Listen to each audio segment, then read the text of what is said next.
Everyone, welcome back to another video. This is Mr. Aslan. Crypto education is my passion, guys. I'm not a financial advisor and this is definitely not financial advice. Please do your own research before you get into any token out there in the crypto space and stay away from scams.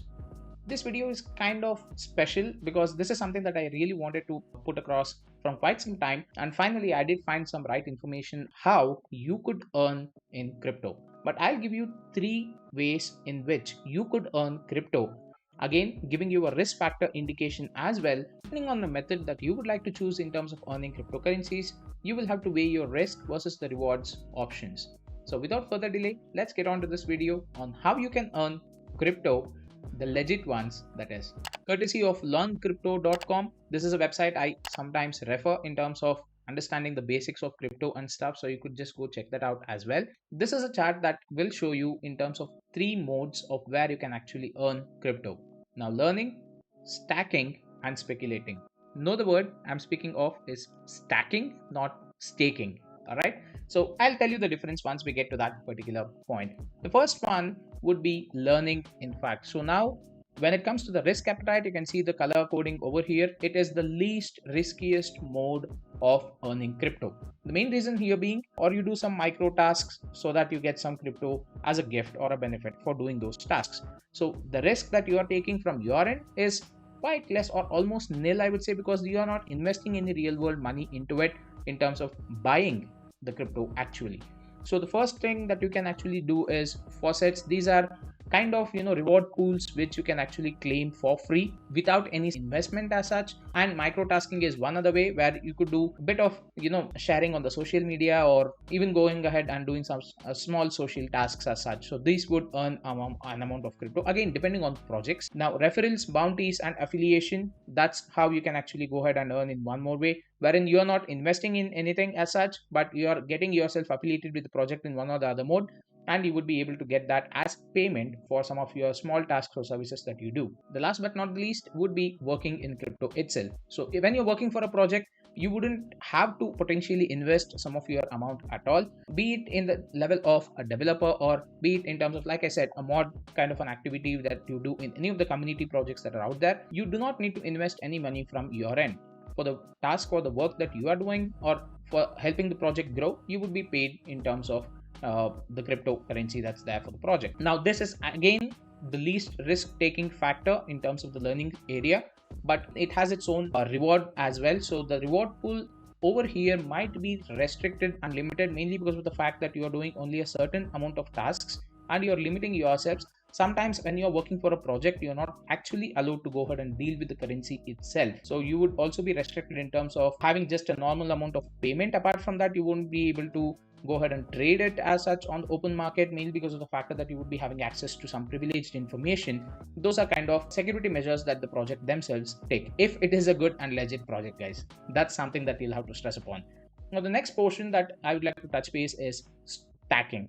Now, when you say stacking, it contains of 2 functions. One is your regular passive income staking concept that is there in almost all projects that had actually come out in the meme culture. The moment you had a project come out, yeah, let's get a staking portal out and let's put the tokens to staking and start working. But it's not so easy as it sounds, wherein I think I'll cover this topic specifically in another video on whether staking is actually beneficial or how is it that it actually works in the background. When you have 1,000 tokens purchased of say some project X and you go ahead and stake, you would get a percentage of the same tokens in return. So you are passively earning a small amount or a big amount, depends on projects and the value of the token itself, but you're still earning crypto free of cost. There is a little bit of risk involved in this particular concept because 1, staking pools are susceptible to hacks.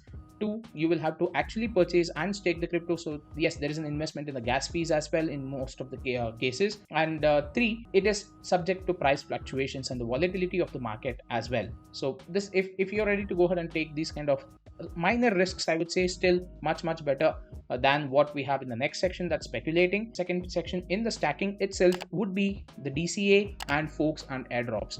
Now when I speak of just holding, you would have these tokenomic based rewards that you would get in terms of transactional taxes, wherein you start getting reflections. So you keep getting the token into your wallet as and when you just keep holding them, just because of the transaction tokenomics that's involved or incorporated into the project contract. Now DCA is again your dollar cost averaging. As and when the market fluctuates and volatility happens, you would be able to go ahead and do a DCA like you purchased 1000 tokens for $1 each. Now the price of the token has actually fallen down by 50%. Just take a speculative example. You could actually potentially get double the amount of tokens for the same price that you initially invested. In those cases, you would be increasing the amount of your tokens with half the investment that you actually did.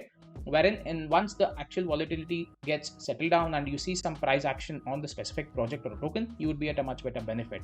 And kind of when I say stacking, you're just building that portfolio in terms of your token volume. So you're just adding the number of tokens as and when possible and however it is possible. Now forks and airdrops, this is not a common factor in many of the projects. It's very specific to certain projects alone. Now airdrops do happen in many projects when you're holding token A and the project launches a token B, and there is a possibility that you might get that. Or there are certain other NFT projects which have done that. In terms of holding an NFT, you do get the token for that specific project airdrop to you.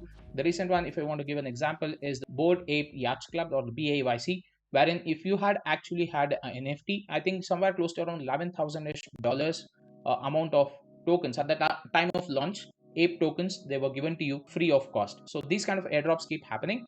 When there is a fork that happens, now a fork is potentially a split of the specific token to another sister token or so. So what happens in those scenarios is that you still have the main token with you, and you also get a portion of the secondary token that would be launched or forked out, and that is something that can give you an additional income or increase in number of tokens for the same project as well.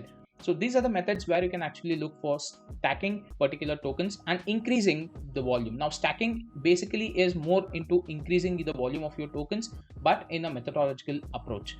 Now this is at a medium risk, I would say. It is not risk free at all, because like I mentioned, especially with the staking platforms that are there, they are very much susceptible to hacks. Dollar cost averaging again depends on volatility, and your forks and airdrops, again, it's not guaranteed that you would be getting them in each and every project. They are very minimal. So when it comes to the risk appetite or the risk factor, I would put it in the medium section. The last and not the least would be the speculating concept, wherein it is ICOs, investment, the DeFi trading, NFTs, mining. Now that's the highest risk factor, although mining to a certain extent, when it compared to the risk of investment, is much lesser, but it has its own kind of risk as well. Why is that so? Well, very simple. Equipment that you would have to actually go ahead and invest in terms of starting to mine and get some real profit, it's far greater than what you can actually imagine. So if you want to go ahead and start mining Bitcoin or Ethereum, it's not as simple as you think it is by just having a couple of graphics cards run in your home. You definitely need a big farm. But yes, there are certain other cryptocurrencies which you can actually go for in terms of mining with lower power consumption and low grade GPUs or CPUs itself. However, the rewards that you would be getting would not match the amount of investment that you do in these miner rigs that you get.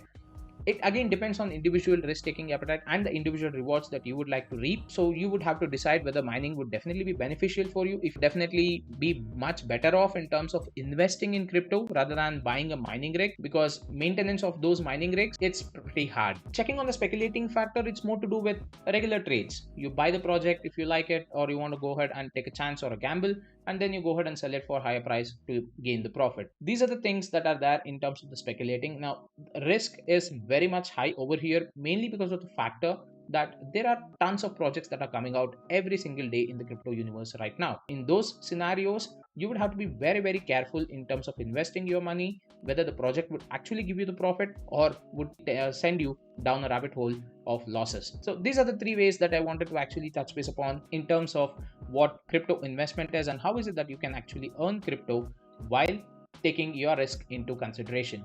Now, there is one last point that I want to actually put across over here. In all these three factors, irrespective of whether you take the approach of learning, the stacking, or the speculating concept, you would always have to do your own research. Now, DYOR is very, very important, because irrespective of whatever method you take, it all depends on the project itself. Now, you could go ahead and spend probably say a couple of hours or even the entire day on the socials to go ahead and promote a specific project or a coin, just in the notion of getting some free tokens airdrop.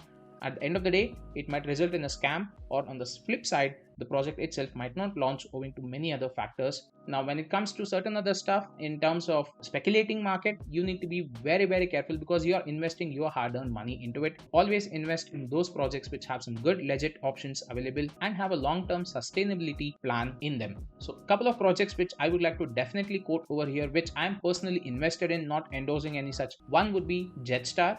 The second would be Mandox. It's not a numbering rank system, guys. I'm just naming projects as and when I go ahead. I would also speak of ARCHANGEL. I do go ahead live on cafes every Sunday of ARCHANGEL. So if you'd like to know about the project more, you could go ahead and check that, or join me on the cafe on every Sunday. Crypto Villages is another promising project which I've recently also been looking into. That's also a very cool project in terms of the gaming section. So gaming industry in terms of crypto projects, they are both tying up or gelling very, very well.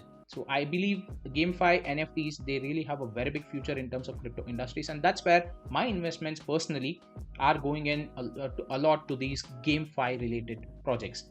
That's it for this video, guys. Thank you so much for watching. Have fun and take care. Meet you in the next video.